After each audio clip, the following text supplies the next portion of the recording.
because today is not my day, so I will not be taking over. And Okay. Hello, everyone. Good day and welcome again to One Global Movement. Speak with Heart, where we decided and with conviction to come together to help women, children, and young people eradicate hunger, illiteracy, and poverty, which is what is going on in the world right now.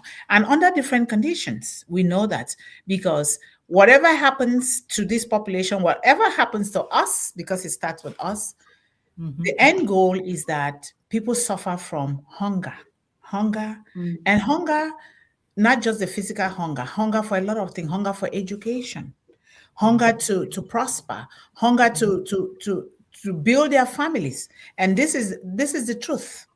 And so that is why we are here. And just so everybody knows, whether people are on here or not, the goal here is not for people to come here if they're not contributing.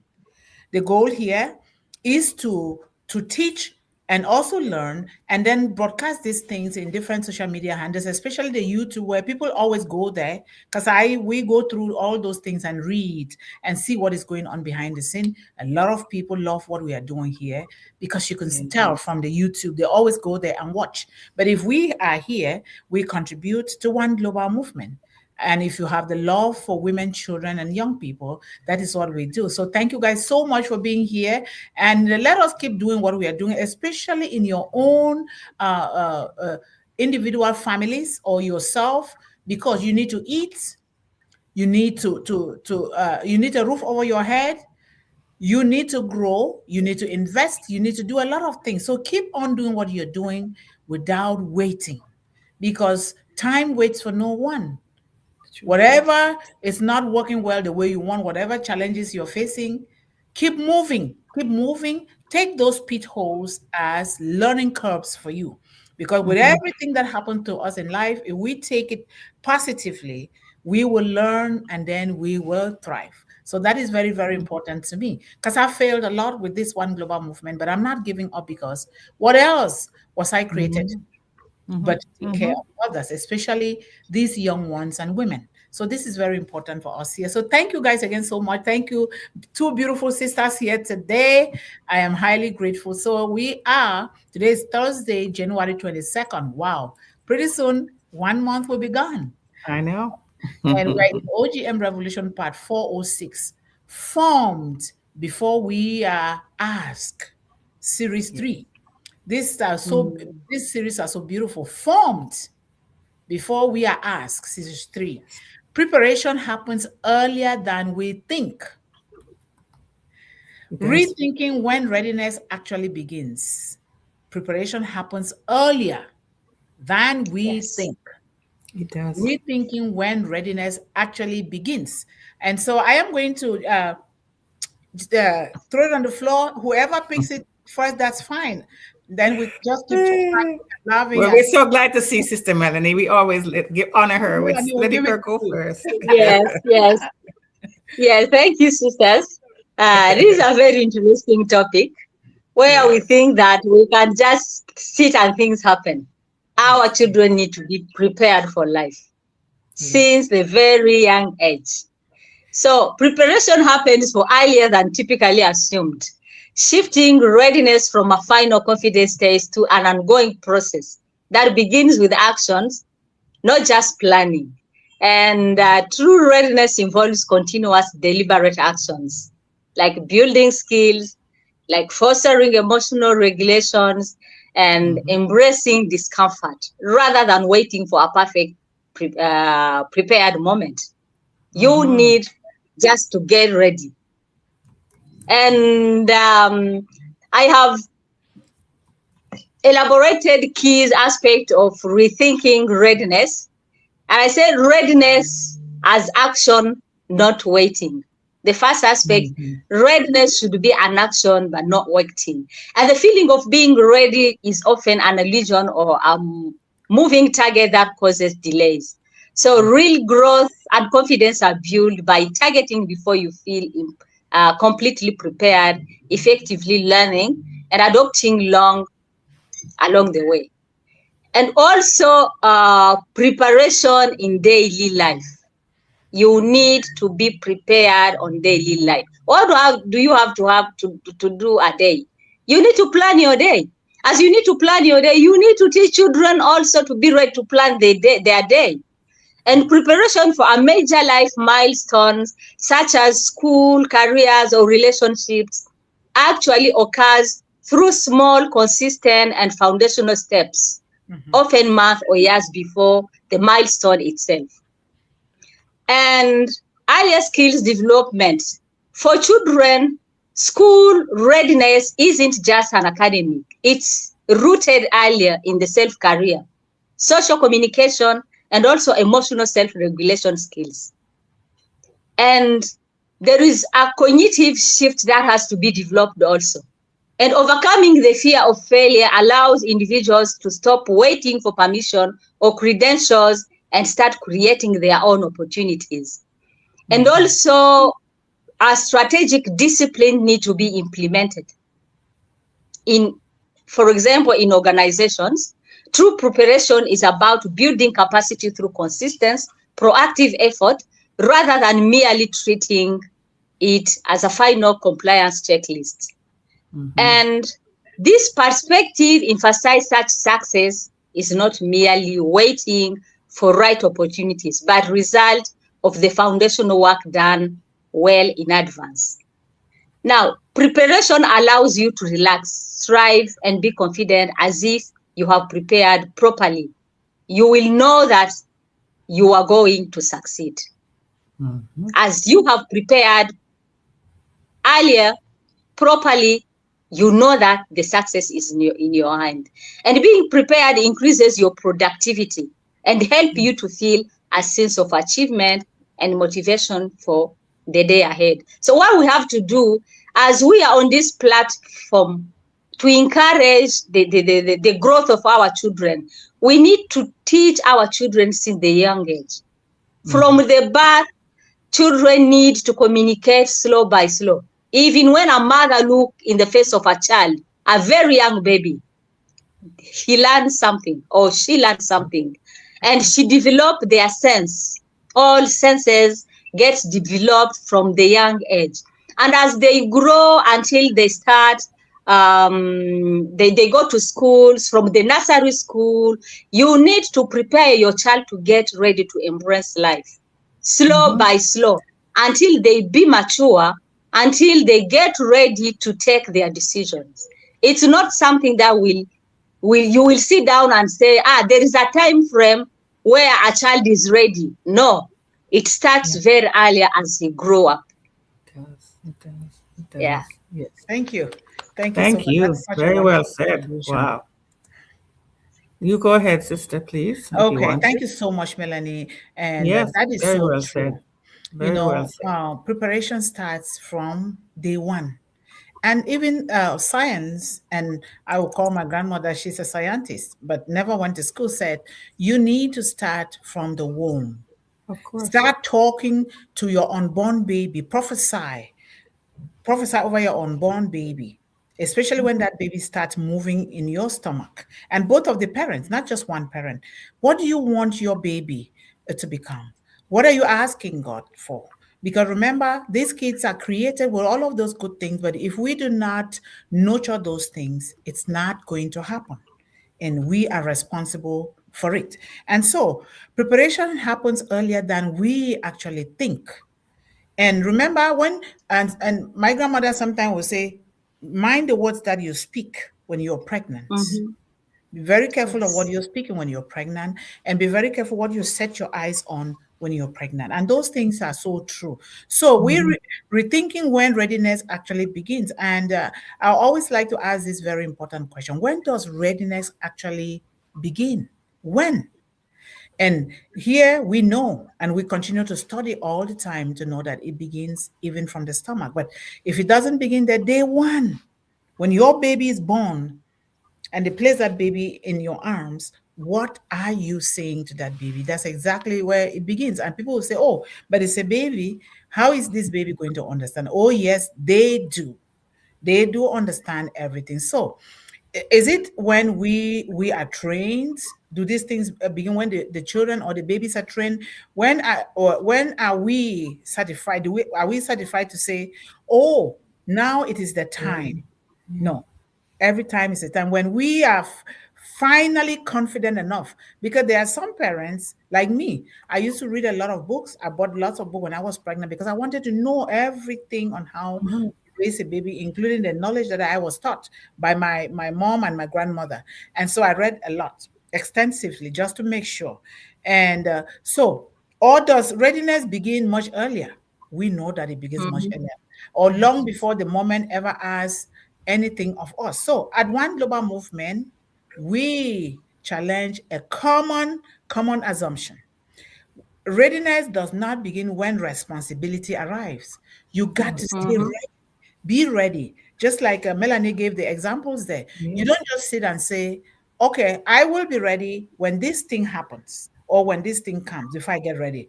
It will pass you by. Remember, like my grandmother told a story that if you do not pray today for what you want for tomorrow and get ready for it, when tomorrow comes, God will bypass you and take it to somebody else who is ready. All right.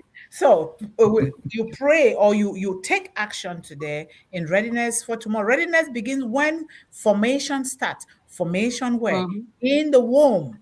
In the womb. So we often tell ourselves, I'll be ready later. Or catch ourselves, me myself, I said later.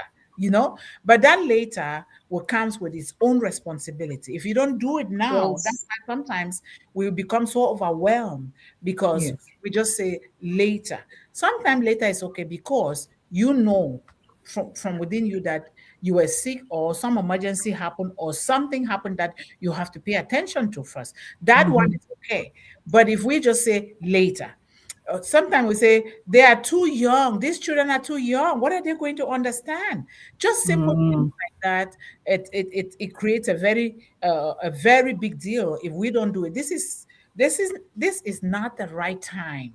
Okay, this is not the season yet. We say those little things, but it is. But history tells us a different story. Why history? Not the history that we've been taught, the history from creation, history from when we were born, history on how we were raised. It tells us a different story. Most people who rise naturally were being prepared long before they were aware of it. Isn't that true?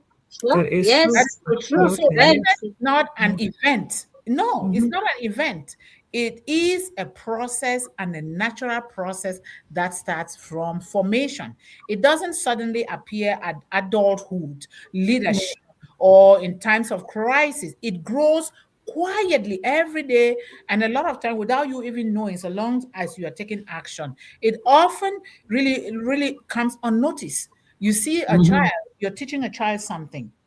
And like me, I always ask myself, oh, so he was listening? You're teaching, they're not listening, they're in their own mindset, which we have to allow them because they have their own way to think. And then later on, see him doing this, they have to, oh, it therefore They were means he listening. was listening. Yes. So they listen. So preparation doesn't wait for permission at all. It works in the background.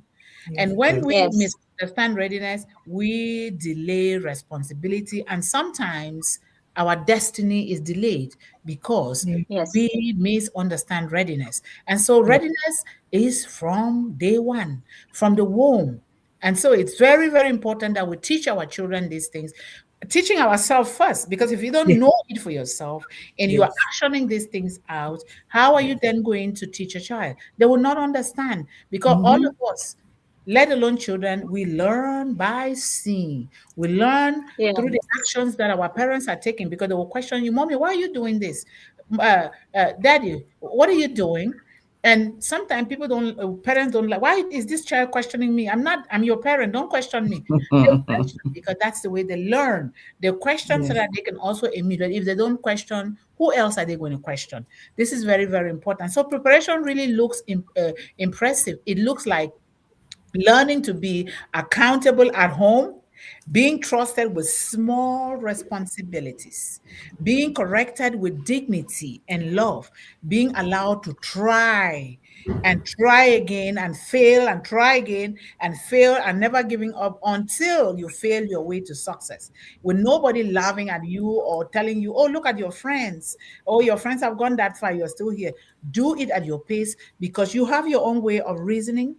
You have your own things to do. You have different gifts and you do it. Don't let people put you down because they think that you have to do things their own way. No, if you let people condition you to do things the way they want you to do, then you have conditioned your life for unhappiness. And so we want to be able to do it with humility and respect and really do it well. So what we call small things are often the training ground for big things to come. Look at One Global Movement. We've been doing this consistently for more than a year, right? But we are still doing it. Are you going to give up? We're going to do it until we die, and then the next generation will take from there. And they cannot take from there and do well if we don't do the right things right now at this present moment. So the future is not shaped in emergencies. No, it is shaped in ordinary days. Ordinary days, second by second, minute by minute. That's why when Sister Melanie said, you don't just wake up and just, you have to write your plan your day. What am I going to do today? Okay, I'm going to do my prayers for, say, half an hour or read the Bible for half an hour. I'm going to take my shower. I started learning how to really estimate the things that I will do so that you will focus on them. Okay, I'm going to build a website today. I'm going to work on it for 2 hours. And then you take that time and when you do that, you feel so happy, so relieved. I've been trying that and it looks so good. So it is shaped in ordinary days. This is why some people remain steady in pressure. When there is pressure, they still remain focused and so steady. Not because they train for the crisis. No, but because their character was formed in calm seasons. Sister, if you want to jump in, that's good. Absolutely. You know, I'm going to go back to what you said about the how young it starts, because I was looking at something about career development, for instance, theory. It's a theory, but it's proving what we said. It says readiness begins ages 4 to 14. That's young. Through attitudes and interests and capacities. And then you're always saying, watch what your child is interested in doing. That's it, right? And don't allow preparation to delay readiness, because there's another term that talks about paralysis by analysis, right? You just overthink because you don't want to get started because, as you said, you don't want to make a mistake. But readiness is not the absence of fear. It's the presence of trust in one's internal systems, right?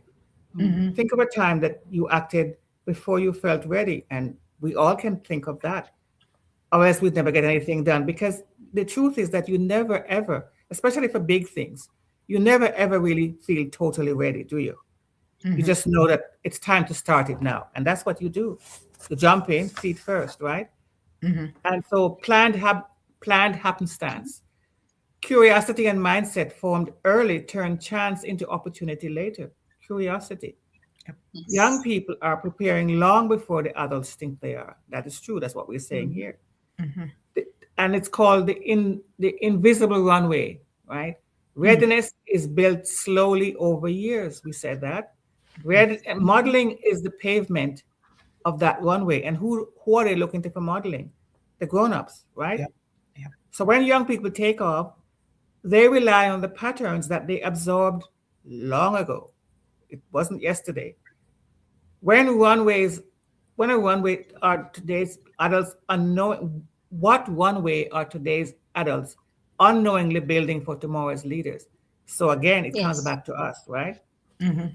Observing others allows the brain to stimulate action without risk. You can think it through without actually doing it, but at some point, you're going to have to do it.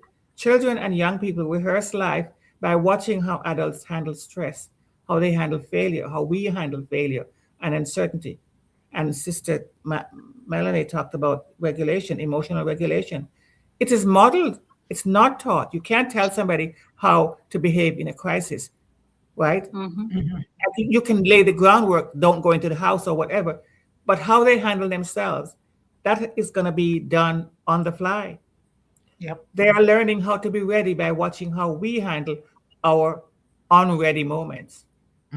The only difference is that there is a difference between how the global north, which I'm always telling you about, and the global south, which is the label that they have. Global north is here and global south. There are different barriers for the different places, right? Different barriers, same need. In the global south, infrastructure gaps, governance challenges, economic pressure. And in the north, there's burnout and skepticism. This is us over here. Skepticism and digital overload, emotional fatigue. But in both places, readiness is less about skill and more about being adaptive.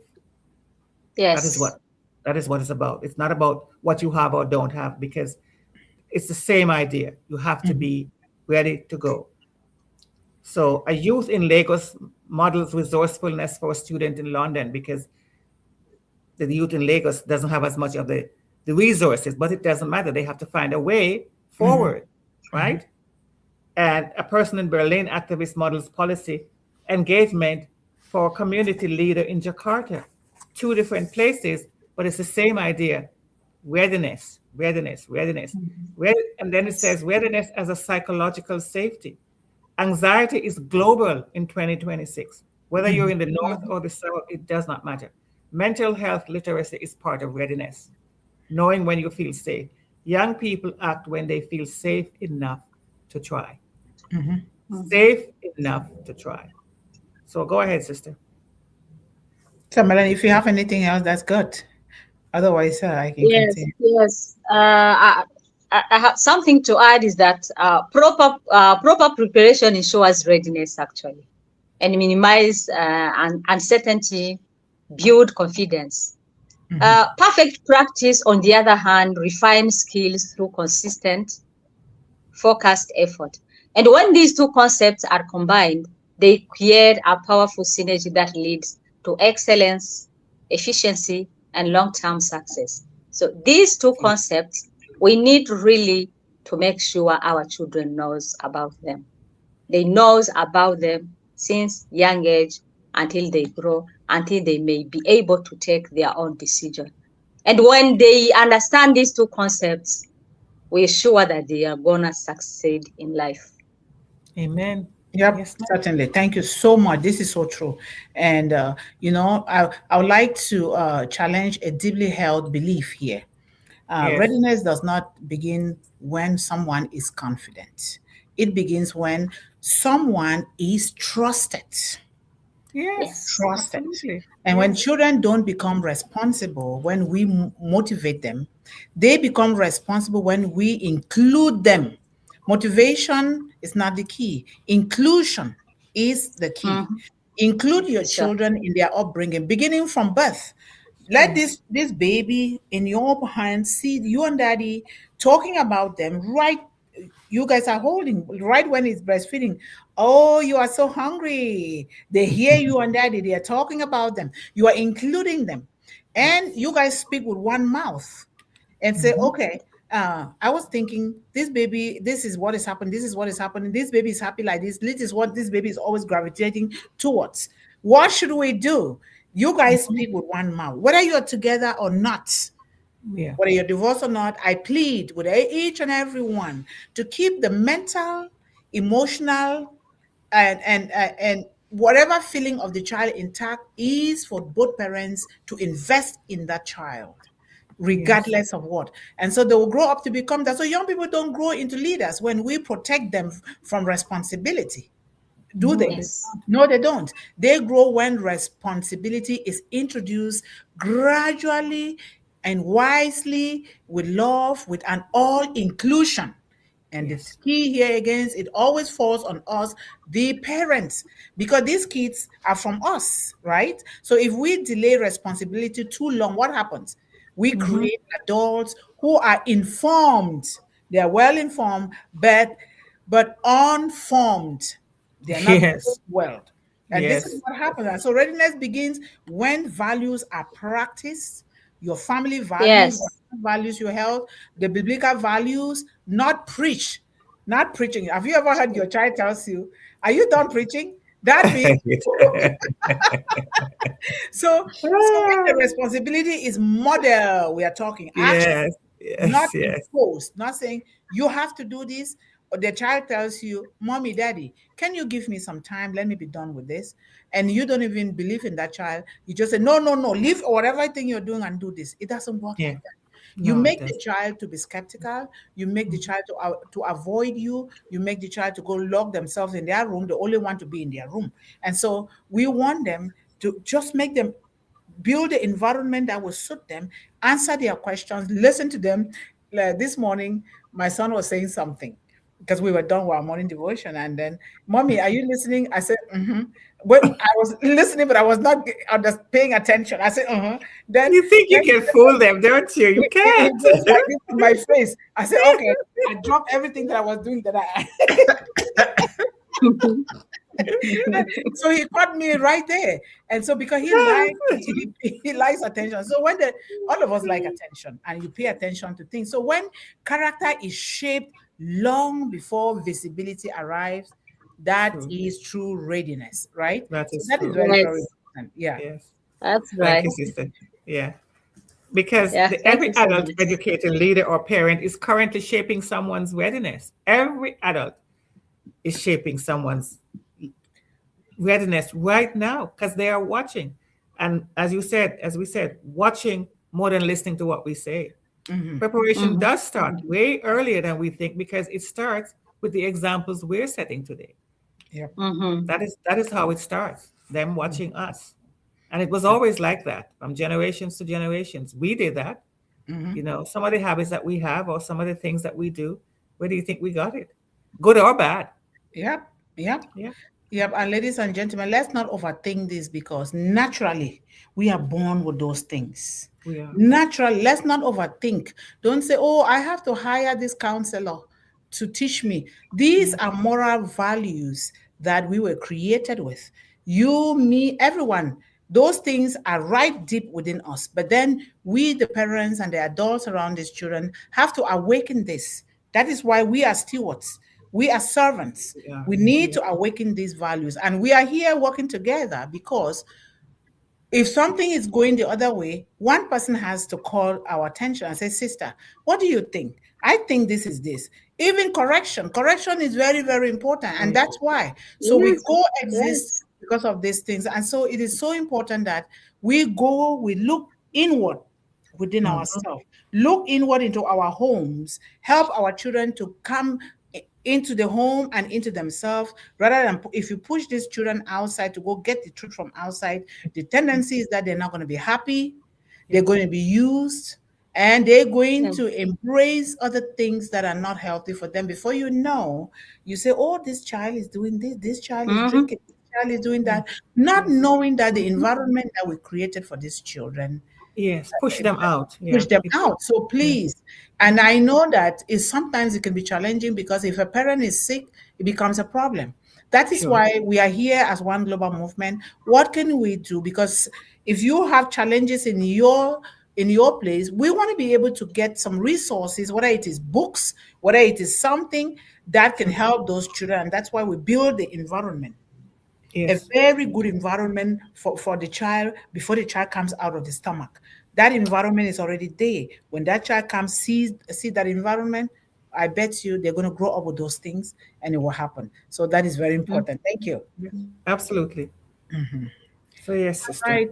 Let me see here. If you guys have anything, just keep going and I will be looking here. I know that a lot of people have a lot of challenges with their internet. Those that we used to attend here from the old family, I know that a lot of people are not in their right mind right now because of one thing or the other. So the YouTube is there, and if you're here, please put the big thumbs up and continue to anchor yourself and your family on the YouTube because we will continue to do what we are doing here. Absolutely, yes. All right, we have our beautiful sister here, Samitra Mundih. How are you, sister?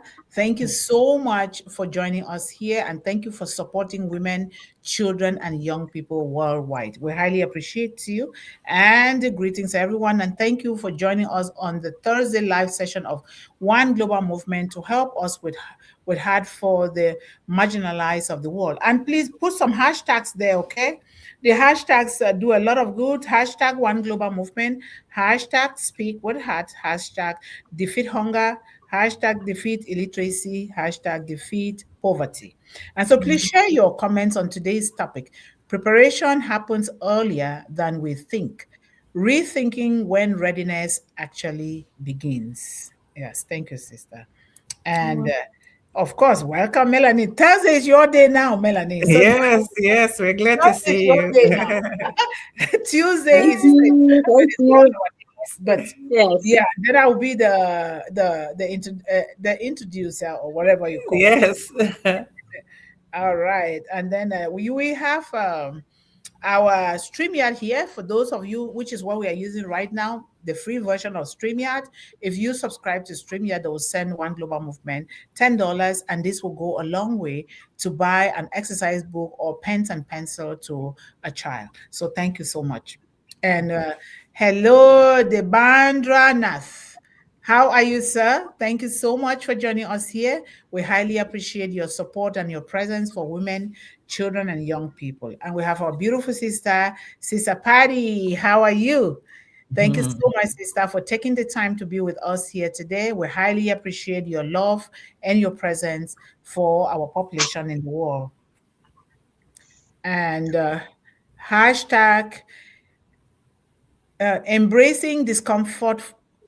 Discomfort. Hashtag embracing discomfort. Discomfort. Yep. Yes, thank you. And let's go here. We have our Facebook page, and please go there and like and follow. You contribute that way too. It's not just about money, but about what you can do in your own capacity to contribute to this population in the world. Thank you so much.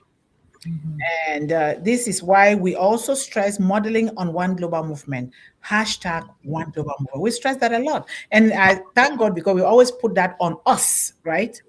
On us, the parents and the adults, that because it begins from home. Queen Nancy, how are you? Thank you so much, Nancy. We're going to create a slot for you here pretty soon, Nancy. All right? Yes. We're going to pull you in here. So thank you so much, Nancy, for your support, your love, and your presence. And we have Moaweya. Thank you so much, Sal, for being with us here today. We highly appreciate your support and your care for children and young people worldwide. And this is the donation link. Donation link from Give to the Max. The donation goes all year round. And if you need the link, if you don't have it, we can give it to you. And this is the link right here too. You can just click on that link and you can donate whatever comes from your heart. It all goes to support children, women, and young people. Thank you for putting that there. And we have can somebody help me pronounce that? Mahas Babu. Babu, that little beautiful girl. Thank you so much for joining us here today. Yes. We highly appreciate you. Extend our love and well-being to your family and your children. Thank you so much. And the hashtag defeat hunger. Yes. All right, Sister Melanie, it's your day, and we always like people to give their conclusion if it's their day. Yes. The conclusion is, you have actually given the conclusion. And the conclusion is that we need really to prepare our children from the young age. You said that since a child in the womb of the mother, a mother starts talking to him or to her. The example of your grandmother. So we need really not to sit down and think that children will learn when they have grown up. No. They learn, if we don't be near them, the environment will teach them. So we need to teach them our values when they are still young, and they will grow up with those values.